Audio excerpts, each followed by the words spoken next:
Assalamu alaikum class. How are you? Hope you all are fine at your homes.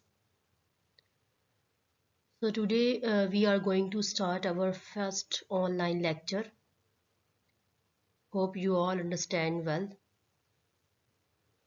So dear students, please open chapter number 15. We are going to start chapter number 15, environmental chemistry, and the main topic is occurrence of water, and we will discuss properties of water.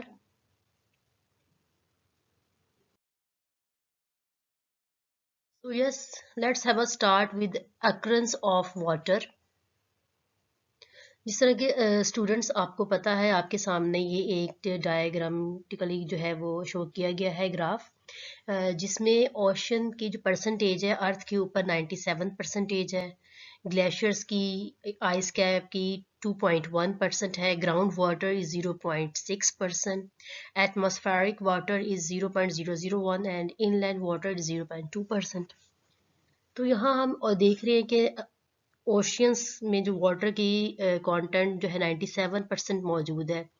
अब इससे आप अंदाज़ा लगा सकते हैं कि water की जो है वो अक्रेंस अर्थ के ऊपर और बाकी एरियाज में वाटर किस तरह डिस्ट्रीब्यूट हुआ हुआ है। ठीक है, अगर हम बात करें कि 97% जो वाटर ओशियंस में है वो हम एज डायरेक्ट यूज़ नहीं कर सकते। ठीक है, वो हमारे लिए वो सी वाटर है, वो अनफिट है, हम उसको ड्रिंकिंग पर्पस के लिए एग्रीकल्चर पर्पस के लिए यूज़ नहीं कर सकते क्योंकि उसमें हाई परसेंटेज डिज़ोल्व साल्ट की प्रेजेंट होती है।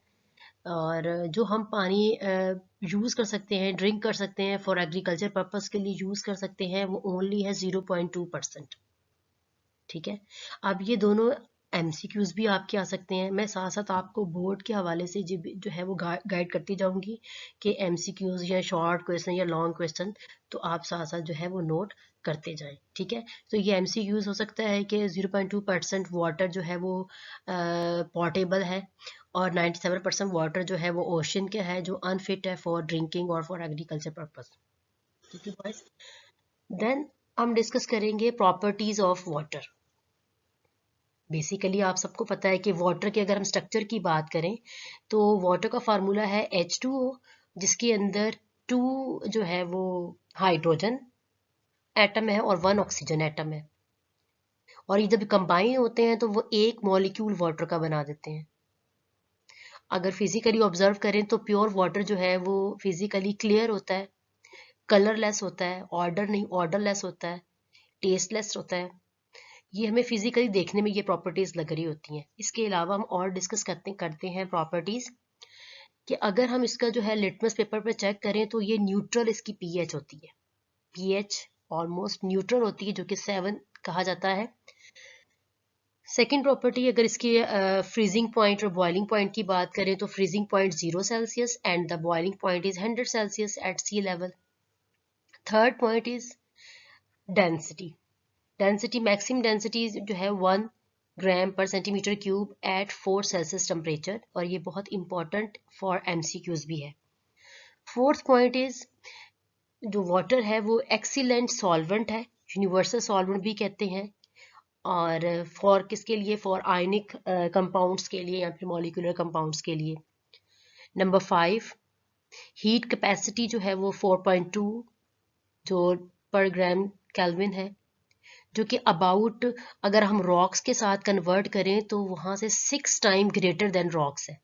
इसकी इतनी हीट कैपेसिटी है वाटर की, और इसी स्पेसिफिक हीट कैपेसिटी वाली प्रॉपर्टी को देखते हुए जो अर्थ का टेम्परेचर है वो ये मेंटेन करने में बहुत हेल्पफुल करता है। अदरवाइज अगर इतनी हीट कैपेसिटी वाटर की ना हो तो हमारा जो अर्थ है वो उसमें टेम्परेचर बहुत डे टाइम में बहुत ज़्यादा राइज अप हो जाएगा और नाइट टाइम में बहुत ज़्यादा फॉल डाउन कर जाएगा, बहुत फ्रीज हो जाएगा, एवरीथिंग इज फ्रीज हो जाएगी। इस वजह से इस हीट कैपेसिटी की यूनिक प्रॉपर्टी की वजह से हमारे अर्थ का टेम्परेचर मेंटेन्ड है, लिमिट में है। 6 पॉइंट सरफेस टेंशन, ये यूनिक प्रॉपर्टी होती है वाटर की। ठीक है, और ये यूनिक प्रॉपर्टी वाटर की है, रिस्पॉन्सिबल है for high capillary action. Capillary action को डिस्कस कर लेते हैं। What is capillary action boys? तो कैपिलरी एक्शन जो है वो rise up of water from the roots of plants to the leaves.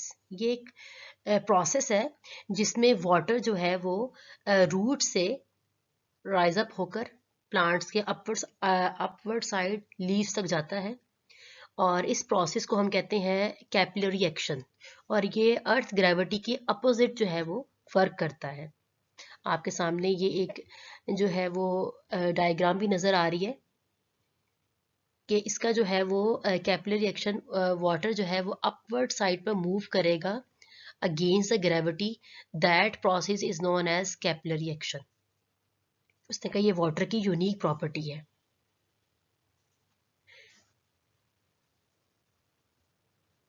Next one is water as a solvent. हमने अभी प्रॉपर्टी पढ़ी थी कि वाटर जो है वो सॉल्वेंट है for ionic and molecular compounds के लिए। तो अब हम इसको अलग से डिस्कस करने लगे हैं कि वाटर एज अ सॉल्वेंट क्या है, कि डिटेल में डिस्कस करते हैं। तो वाटर यूनिवर्सल सॉल्वेंट है। यूनिवर्सल सॉल्वेंट इसलिए कहते हैं क्योंकि ऑलमोस्ट सारे के सारे मिनरल ये डिसॉल्व कर लेता है, और इसके अंदर वाटर के अंदर ये एबिलिटी है कि बहुत सारे सब्सटेंसेस को डिसॉल्व करता है, और यही इसकी यूनिकनेस है, तभी हम इसे कहते हैं यूनिवर्सल सॉल्वेंट। वाटर की जो है एज अ यूनिवर्सल सॉल्वेंट देखते हुए इसकी दो प्रॉपर्टी और भी हैं, यूनिक प्रॉपर्टी हैं, like polarity of water molecule, and second one is exceptional hydrogen ability.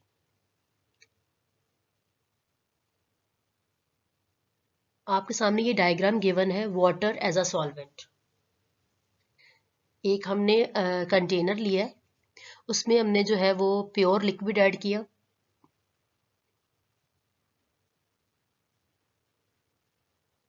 और प्योर लिक्विड ऐड करने के बाद अगर हम कोई आयनिक कंपाउंड या मॉलिक्यूलर कंपाउंड उसके अंदर ऐड करते हैं तो वो एक सैचुरेटेड सोल्यूशन बन जाएगा, और वाटर उस आयनिक कंपाउंड्स को और मॉलिक्यूलर कंपाउंड्स को आहिस्ता आहिस्ता डिसॉल्व कर लेगा।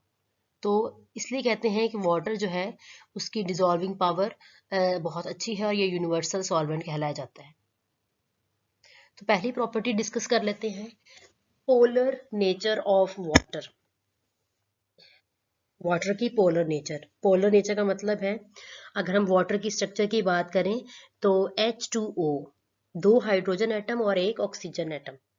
दो हाइड्रोजन एटम मींस दो पॉजिटिव आयन और वन नेगेटिव आयन, ठीक है। तो वाटर मॉलिक्यूल जो है वो पोलर इन स्ट्रक्चर होता है। एक एंड इसका जो है वो पार्शियली पॉजिटिव होता है और दूसरा एंड पार्शियली नेगेटिव होता है। और ये क्यों होता है? Due to electronegativity difference. Oxygen की इलेक्ट्रोनेगेटिविटी हायर है एज कंपेयर टू हाइड्रोजन, जिसकी वजह से इनके ऊपर पोलैरिटी जो है डेवलप हो जाती है। जितने भी पोलर सब्सटेंसेस हैं वो वाटर के अंदर सॉल्युबल हैं। क्यों सॉल्युबल है भाई? क्यों इसलिए सॉल्युबल है, उन पोलर जो सब्सटेंसेस हैं या कंपाउंड्स हैं उनके पास भी पॉजिटिव और नेगेटिव एंड है, और वाटर के पास भी पॉजिटिव और नेगेटिव एंड है।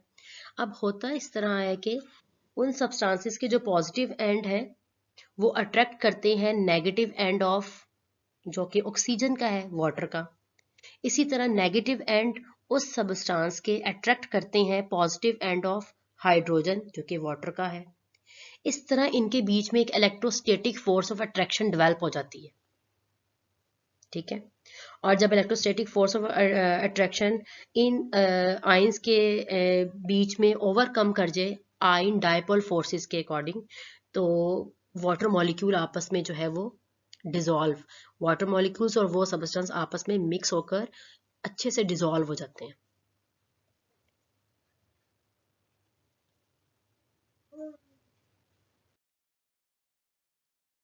यहाँ मैं आपको और डिटेल में बताऊंगी। जैसा कि मैंने बताया, ये जो आपके सामने स्ट्रक्चर ड्रॉ है कि वाटर किस तरह आयनिक कंपाउंड्स को जो डिसॉल्व करता है, तो ये आपके सामने जो है वो पॉजिटिव एंड और नेगेटिव एंड ये उस आयनिक कंपाउंड का है। कोई भी ionic compound like NaCl, sodium chloride, potassium chloride या सोडियम सल्फेट एटसेट्रा, कोई भी आयनिक सॉल्ट है। फॉर एग्जाम्पल हम यहाँ डिस्कस कर लेते हैं sodium chloride. Sodium positive and is sodium and negative and is for chlorine या क्लोराइड। अब मैंने आपको प्रीवियस ये डिस्कस किया था कि जो सब्सटेंस का पॉजिटिव एंड है वो अट्रैक्शन क्रिएट करेगा वाटर के नेगेटिव एंड के साथ। तो नेगेटिव एंड वाटर का कौन सा है? बॉयज ये ऑक्सीजन। इस तरह नेगेटिव एंड आयनिक कंपाउंड का अट्रैक्ट करेगा positive end of water molecule like this hydrogen H plus. इस तरह पूरा का पूरा वाटर मॉलिक्यूल जो है वो सॉल्ट जो है वो इस तरह वाटर के साथ वाटर के अंदर डिसॉल्व हो जाएगा by creating polarity due to electronegativity difference. Another structure भी दिखाई गई है आपको। इसी तरह सॉल्ट का जो पॉजिटिव एंड है और डिटेल में बताया गया। सॉल्ट का जो पॉजिटिव एंड है लाइक अगर NaCl था तो ये पॉजिटिव एंड है Na। अब पॉजिटिव एंड को आप इर्द गिर्द से सराउंड किया हुआ है नेगेटिव एंड ऑफ वाटर जो कि क्या है? ऑक्सीजन। इस तरह negative end of ionic compound जिसको सराउंड किया हुआ है positive end of water molecule वो क्या है? H positive ion. इस तरह आयनिक कंपाउंड वाटर के अंदर इजीली सॉल्वेंट डिसॉल्व हो जाता है। सो हम कहते हैं वाटर जो है वो यूनिवर्सल सॉल्वेंट है। ये तो हमने आयनिक कंपाउंड्स की बात की है बॉयज। अगर हम ऑन अनदर हैंड अगर हम कोवलेंट सब्सटेंसेस की बात करें लाइक बेंजीन, ईथर, ऑक्टेन, तो ये और कोवलेंट सब्सटेंसेस हैं, ये जो है इनके पास पोलर एंड्स नहीं है और ये वाटर मॉलिक्यूल्स को अट्रैक्ट भी नहीं करेंगे और डिसॉल्व नहीं होंगे। तो इस तरह ये बात क्लियर हुई कि नॉन पोलर कंपाउंड्स वाटर के अंदर डिसॉल्व नहीं होते। Only polar compounds will dissolve in water easily. Now the second unique property of water is extensive hydrogen bonding ability. अब इसमें हम डिस्कस करेंगे कि वाटर मॉलिक्यूल्स जो कि कंपोज होता है ऑक्सीजन और हाइड्रोजन एटम से, क्योंकि इसमें 2 OH बॉन्ड्स और 2 लॉन पेयर हैं और एक वाटर मॉलिक्यूल जो है one water molecule can form hydrogen bonding with 4 other water molecules. अब एक्सटेंसिव हाइड्रोजन बॉन्डिंग के अंदर हम ये डिस्कस करेंगे कि एक वाटर मॉलिक्यूल बॉन्डिंग करेगा, हाइड्रोजन बॉन्डिंग करेगा विद 4 अनदर वाटर मॉलिक्यूल। उसकी स्ट्रक्चर इस तरह हो जाएगी, ये बीच में H2O है जिसने सराउंड किया हुआ है 1 2 3 4 और वाटर मॉलिक्यूल्स को जो है वो हाइड्रोजन बॉन्डिंग के साथ सराउंडिंग किया हुआ है, बॉन्डिंग की हुई है। इस स्ट्रक्चर को हम कह देंगे ये टेट्राहीड्रली अरेंज्ड है। ठीक है, टेट्रा मीन्स 4 वाटर मॉलिक्यूल जो है उसने अरेंज किया हुआ है और जो स्ट्रक्चर बन गई है उसे बोलेंगे टेट्राहीड्रली अरेंज स्ट्रक्चर। और अगर इसके अंदर हम बात करें कि इनके बीच में जो एंगल क्या होगा वो 104.5 डिग्री, एक वाटर मॉलिक्यूल की यहाँ पर भी, इधर भी और ये ऑल साइड पर। उसने कहा ये जो यूनिक बिहेवियर है वाटर का, ये टेट्राहीड्रली अपने आप को अरेंज कर लेता है 4 और वाटर मॉलिक्यूल के साथ। फिर इस स्ट्रक्चर जब ये अपने आप को इस स्ट्रक्चर में ले लेता है तो फिर देन ये इस काबिल हो जाता है कि जो पोलर नॉन आयनिक कंपाउंड्स हैं उनको भी डिसॉल्व कर ले। नॉन आयनिक कंपाउंड्स जिनके पास हाइड्रोक्सल ग्रुप है, OH ग्रुप है। अब OH ग्रुप किस किसके पास है? Like alcohol. अल्कोहल की बात करें तो उसका फंक्शनल ग्रुप है ROH। OH वहां मौजूद है। ऑर्गेनिक एसिड्स में भी है, इस तरह ग्लूकोज के अंदर भी है, शुगर के अंदर भी है। उसने कहा ये सारे के सारे नॉन आयोनिक कंपाउंड्स हैं जो कि वाटर के अंदर डिसॉल्व नहीं हो सकते, लेकिन इस यूनिक प्रॉपर्टी होने की वजह से जब वाटर टेट्राहीड्रली अपने आप को अरेंज कर लेता है तो ये यूनिकनेस है वाटर की, देन वो नॉन आयोनिक कंपाउंड्स को इजिली अपने अंदर डिसॉल्व कर लेगा due to this unique property of water. और इस तरह ये हाइड्रोजन बॉन्ड बनाकर और जो है वो नॉन आयोनिक कंपाउंड वाटर के अंदर डिसॉल्व हो जाएगा।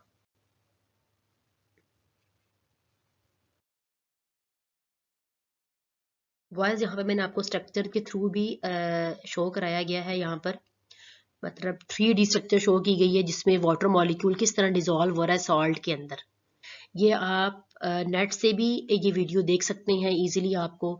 यहाँ तो मैंने डायग्राम शो किया है, वीडियो आप नेट पे जाके सर्च करें, आपको और अच्छे से जो है ये वीडियोस क्लियर दिखाई देंगी किस तरह वाटर डिजोल्व हो रहा है, किसी भी सॉल्ट को अपने अंदर डिजोल्व कर रहा है। ठीक है, यूनिवर्सल सॉल्वेंट की प्रॉपर्टी शो होंगी।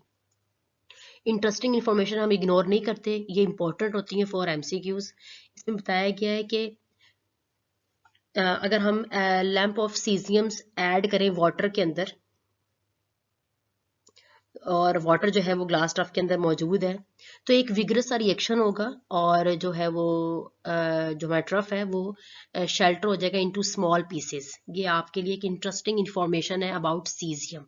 ठीक है, नेक्स्ट इस चैप्टर का फर्स्ट टेस्ट योरसेल्फ बॉयज, इसमें करना आपने ये है कि आपने इनके आंसर खुद फाइंड करने। मैंने आपको लेक्चर समझा दिया है। अगर आपके फर्दर कोई क्वेश्चन होंगे, you can text me on WhatsApp, मैं आपको रिप्लाई दूंगी। और जिस तरह फर्स्ट क्वेश्चन है व्हाट इज कैपिलरी एक्शन, इसका आंसर लिखेंगे। ये 4 के 4 क्वेश्चन शॉर्ट क्वेश्चन है, इंपॉर्टेंट है, इनके आपने आंसर्स जो है वो मार्क करके लर्न करना है। ठीक है,